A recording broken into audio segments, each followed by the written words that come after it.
Hi, it's Dwyer. Always 1776.com, a free site.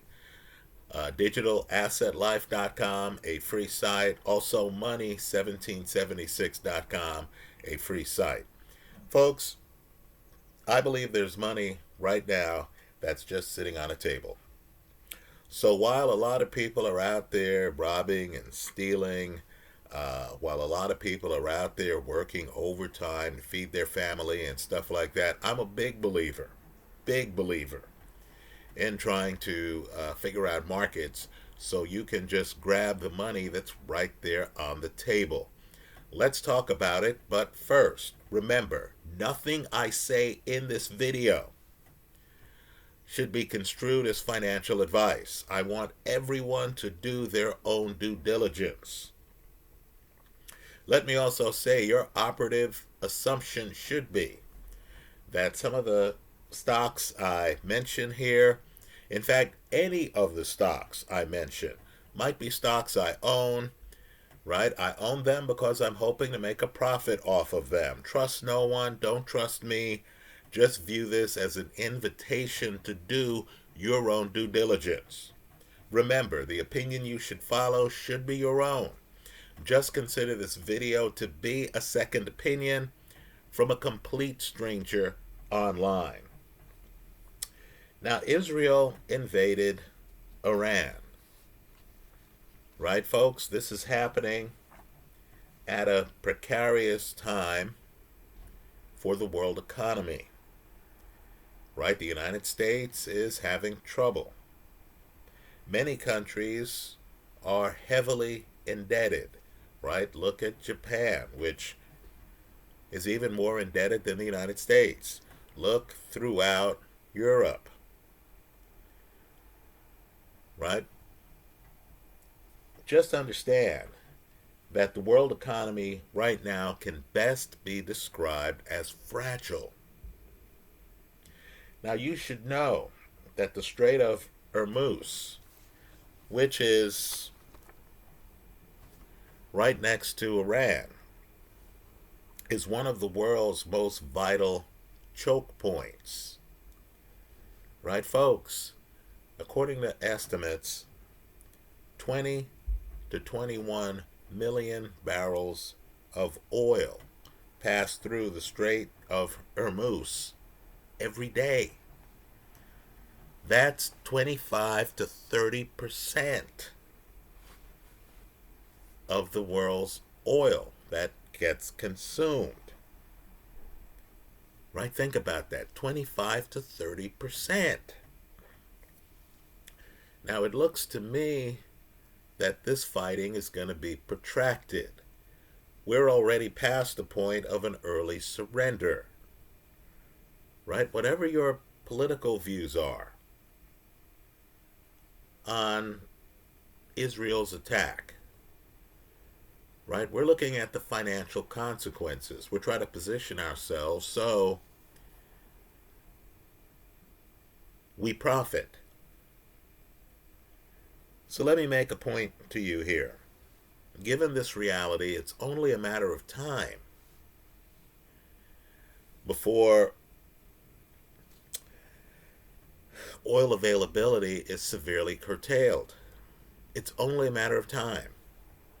Much of the public falls for, these politicians talking and saying, oh, I spoke with them and, there's going to be a settlement. I'm optimistic, right? We've been hearing that about the Russian-Ukrainian conflict now for years. Right, folks?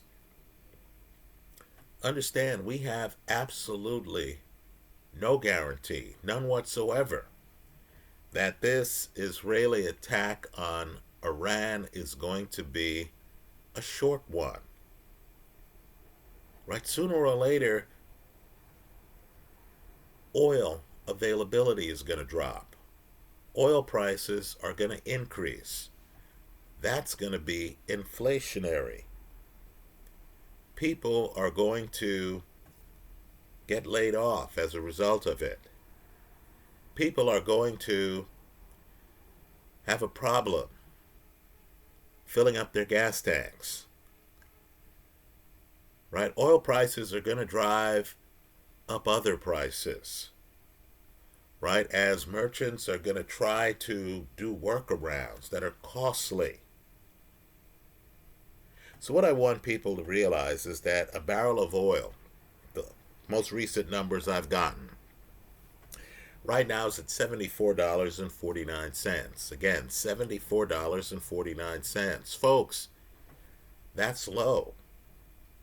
When you know there's a crisis right by the Strait of Hormuz, and you understand 25 to 30% of the global oil supply could be negatively impacted.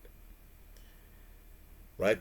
Understand, in the past, a barrel of oil has gotten over $100 a barrel at times.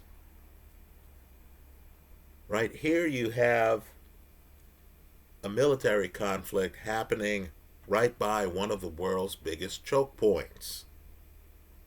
So, what I'm going to do is just openly say, I've owned Exxon for years. Exxon shares, right?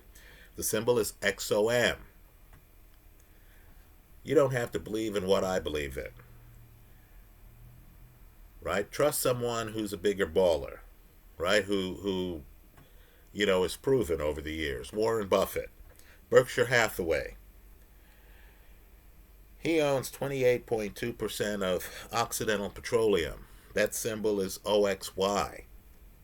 Again, OXY. Another Berkshire Hathaway holding is Chevron. That symbol is CVX. Berkshire Hathaway owns 6.7% of that oil Goliath. Right? My point to you is get an oil here. Right? My basic thesis is that the politicians don't know what they're doing. Right? The world leaders don't know what they're doing. This could have been handled differently. So this situation is going to play out. It's going to take some time. Oil prices are going to be impacted. You have a choice. You could be the victim who drives to your gas station and, finds out that oil is, a gallon of gas is much more expensive than you thought it was, right? You could be in your supermarket and find out that a dozen eggs, it's back up in price, right? After dropping for a bit, it's back up in price, right? Food is more expensive. Your everyday necessities, right? Gasoline for transportation, food for your family, they're all jumping in price, right? You could be on that side of the ledger, or you could be hedged. Where, don't get me wrong, you're going to your gas station and you're still thinking, man, gas is expensive, right? But you could also know that means that my oil investments that I was able to buy when a barrel of oil was $74.49 a barrel, right, are making me some money to offset at least a portion of the losses I'm incurring with all this inflation. Right? So that's where we are. Let me point out, too, as you look in the oil space, understand energy is really a inelastic type of thing. Right? There could be all these EVs on the road. Right? There's a EV filling station right around the block from where I live. Right? Internal combustion engines. Society's demand for oil is going to continue. People need to realize that just because you have other rival technologies, it doesn't mean that the older technology withers. Right? I want people to realize that Adobe with PDFs, right? Of course, a lot of people who otherwise would have used paper were able to avoid doing so by using Adobe PDF, technology. But yet, paper remained in great demand. It's not like PDFs completely replaced paper. No, the opposite happened, right? As PDF usage increased, paper usage increased. You'll be surprised. So, my point to you is we don't have a replacement for oil. We just don't. You should view this Israeli Iranian conflict as a 25 to 30% reduction in oil availability.